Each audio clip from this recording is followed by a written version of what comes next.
আসসালামু আলাইকুম viewers, welcome back to my channel Afroza cooking world.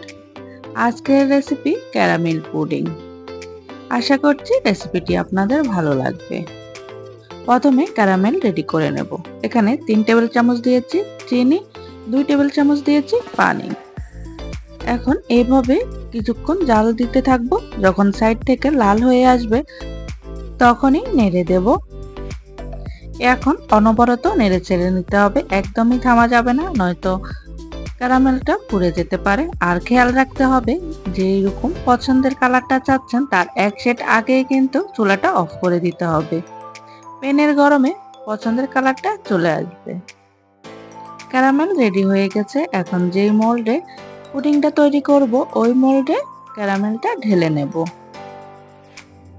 গরম অবস্থায় ঢেলে নিয়েছি।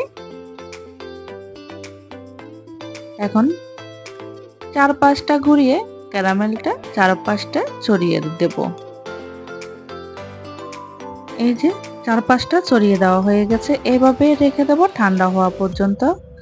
এখন পুডিংয়ের যেই মিশ্রণটা তা রেডি করে নেব। এখানে আমি 3টা ডিম নিয়েছি। ডিমটা যদি ফ্রিজে থাকে তাহলে আধা ঘন্টা আগে বের করে নিতে হবে। এখানে 1/3 কাপ দিয়েছি চিনি। মিষ্টিটা আপনাদের পছন্দ মতো কম বা বেশি দিতে পারেন। এখন চিনি আর ডিমটা ভালোভাবে ফেটিয়ে নেব চিনিটা গলে যাওয়া পর্যন্ত।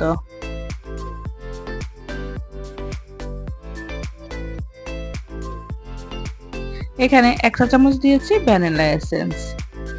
ডিমের সাথে ভ্যানিলা এসেন্সটা ভালোভাবে মিশিয়ে নেব। মিশানো হয়ে গেছে। এখন আগে থেকে জাল করে রাখা দুধ দিয়ে দেব। এখানে আমি দুধ দিয়েছি প্রায় 2 কাপের মতো। দুধ ডিমটা আবারও ভালোভাবে মিশিয়ে নেব।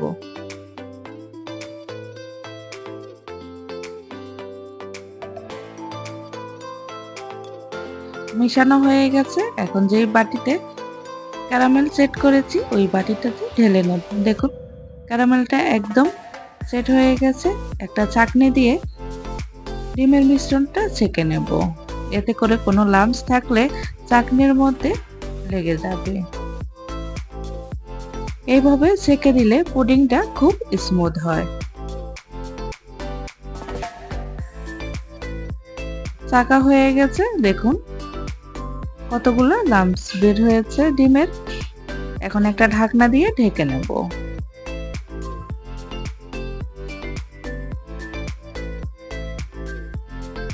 চুলায় একটা পাত্র বসিয়ে দিয়েছি। এতে 3 কাপের মতো দিয়েছি পানি। এখন একটা স্ট্রেনার বসিয়ে দেব।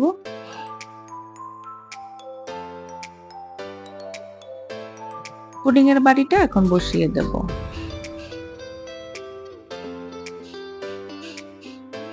একটা ঢাকনা দিয়ে ঢেকে দেব। ঢাকনার মধ্যে যে ছিদ্রটা আছে একটা লবঙ্গ দিয়ে ছিদ্রর মুখটাও বন্ধ করে নেব। চুলার জালটা মিডিয়াম টু লো এর মাঝামাঝি রেখেছি। এভাবে 35 মিনিটের মতো রান্না করে নেব। একটা কাঠি দিয়ে চেক করে নিয়েছি। পুডিংটা নামিয়ে 1 ঘন্টার জন্য রেস্টে রেখেছি ঠান্ডা করে। ফ্রিজের নরমালে রেখেছি 1 ঘন্টার মতো। এখন পুডিংটাকে মোল্ড আউট করে নেব। চারপাশটা এইভাবে একটা ছুরি দিয়ে ছাড়িয়ে নেব প্রথমে।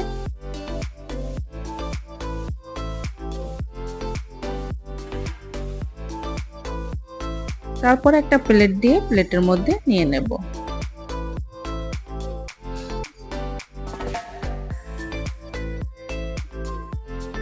দেখুন মাশাআল্লাহ পুডিংটা কত সুন্দর হয়েছে। পুডিংটা কেটে নিচ্ছি। দেখলেন তো কত সহজে পুডিংটা বানিয়ে নিয়েছি। আশা করছি রেসিপিটি আপনাদের ভালো লেগেছে। ভালো লাগলে প্লিজ আমার চ্যানেলটিকে সাবস্ক্রাইব করবেন আর একটা লাইক দিয়ে দেবেন। আর যারা ফেসবুক পেজ থেকে দেখছেন তারা চাইলে পেজটিকে ফলো দিয়ে রাখতে পারেন এইরকম সহজ সহজ রেসিপি পেতে। আজকের ভিডিওটা এই পর্যন্তই। ভালো থাকবেন সবাই। আল্লাহ হাফেজ।